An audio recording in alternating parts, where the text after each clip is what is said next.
So this is our final week of the 5 M's of geriatrics, and just tune in. We'll be discussing what matters the most. This is Hannah in the background. All right, so thanks for joining.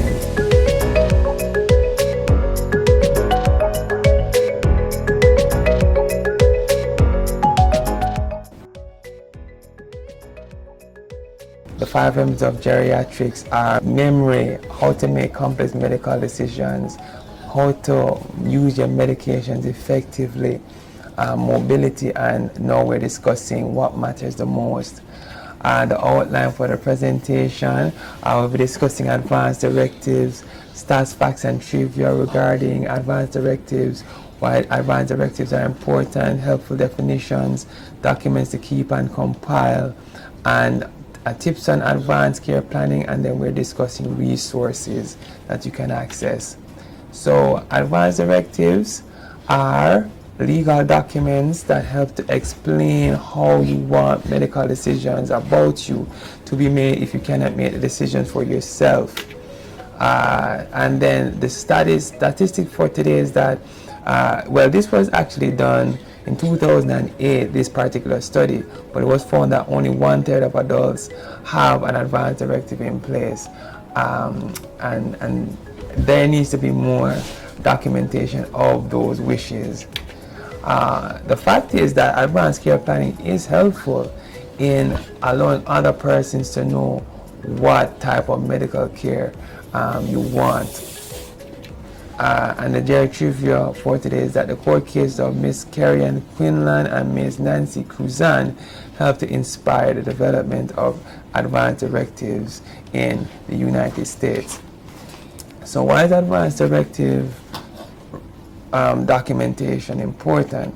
So in the case of Miss Carrie Quinlan, she's a 21-year-old lady who unfortunately entered a vegetative state in 1975 after she had some medications, and the doctors were unwilling to honor her parents' wish of removing her from the ventilator, and her parents were making this wish after it was clear to them that there was no hope for any meaningful recovery of her mental state, of her normal mental state. However, the parents were eventually able to win an appeal, which was able to get guardianship assigned to them, resulting in her being removed from the ventilator, and she died 10 years later in a nursing home. So her parents essentially, in their minds and in their hearts, saved her from years of suffering by removing her from the ventilator when it was deemed unlikely that she'd recover. In terms of the story of Nancy Cruzan, she entered a vegetative state in 1983 after she was in a terrible car accident. Her family requested removal of the feeding tube, a request that was denied by the state of Missouri in which she was being treated. Her family eventually won though, and then 2 weeks after the tube was removed, Nancy died. And these two cases inspired the campaign for the discussion of advanced directives between patients and their physicians and caregivers. And it's so important to not only document these wishes, but to assign someone to represent you in cases where medical decisions need to be made without your being able to make your own decisions for yourself. So, as mentioned before, advanced directives involve assigning a person to make your medical decisions and to also have a plan in terms of what would happen to you if you were to become very ill.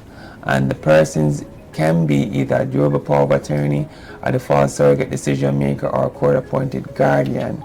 And the plans could either be a living will, 5 wishes documents, a post or a physician order for life-sustaining treatments, or a do not resuscitate form. In terms of the person, a durable power of attorney is a person chosen to make medical decisions on behalf of the patient upon the instance of the patient losing his or her capacity to make medical decisions. So let's say I'm single, I have no family, but Hannah is a friend of mine. I can write on a document that I'd like Hannah to be my durable power of attorney, and that document will be legally binding. Excuse me, Daddy. Why are you talking about me? I'm just using you as an example. I'm sorry, is that okay? Yes. Okay. So the document would say that Hannah is my durable power of attorney, so that if I were to become very ill, she'd be the one to make my decision on my behalf. And then a default surrogate decision maker is someone who is chosen for you in the event of you having no durable power of attorney paperwork. So let's say I don't have any paperwork saying that Hannah should be my decision maker, but I have a spouse. The spouse would be my surrogate decision maker. So there is a hierarchy in this regard. So if I have no durable power of attorney paperwork, but I do have family or close friends, the hierarchy is as follows. First, your spouse or legally registered domestic partner would be the one to make a decision. If you have neither of those, the majority of your adult children will be next in line, and then your parents will be next in line, then the majority of your adult siblings will be next in line, then your available relatives will be next, and then non-relatives who show special care or concern, thank you Hannah, will be next in line. And then if you have no durable power of attorney, and if you have no relatives or close friends, the court will appoint a guardian to represent you in making your medical decisions. It may take a while, but in special cases, the process can be expedited. So those are the persons. In terms of the plan can be outlined in the form of a living will. So there are two main types of wills.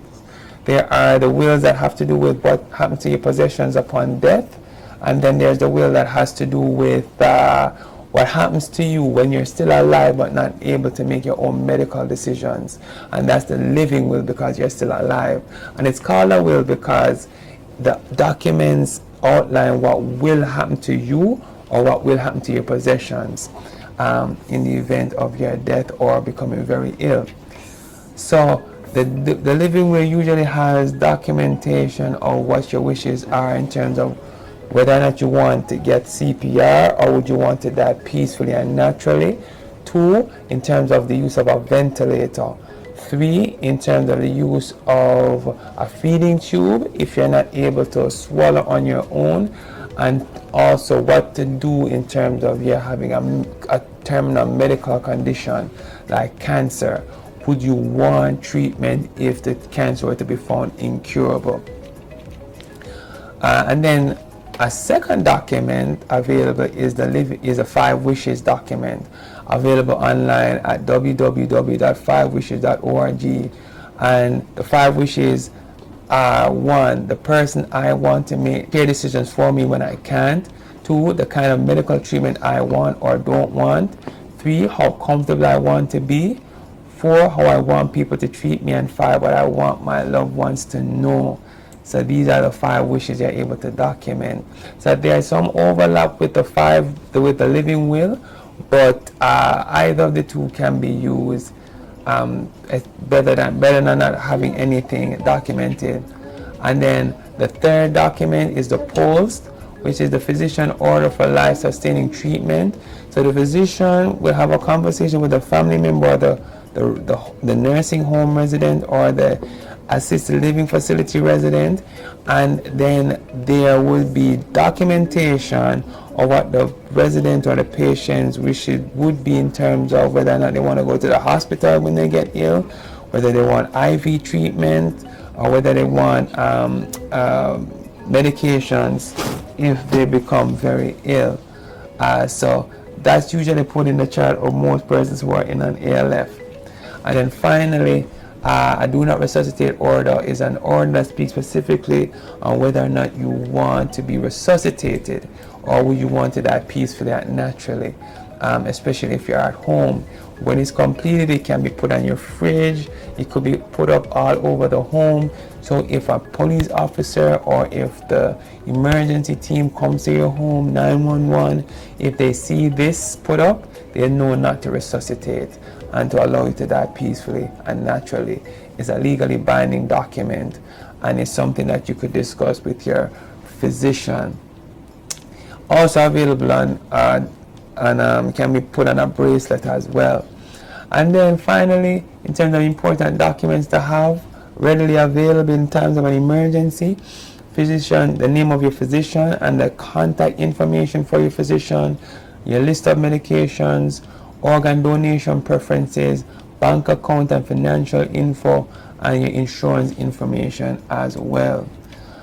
So, in summary, consider discussing with your family and loved ones your wishes regarding CPR, ventilator support, feeding tube placement, and treatment regarding your terminal illness if you do have one. Have the same discussion with your physician. Consider assigning a DPOA, durable power of attorney, especially if you are single. Consider also doing a living will. And if you are in a nursing home, consider a physician order for life-sustaining treatments. So that's the presentation. Hannah, you could say bye-bye. Bye-bye.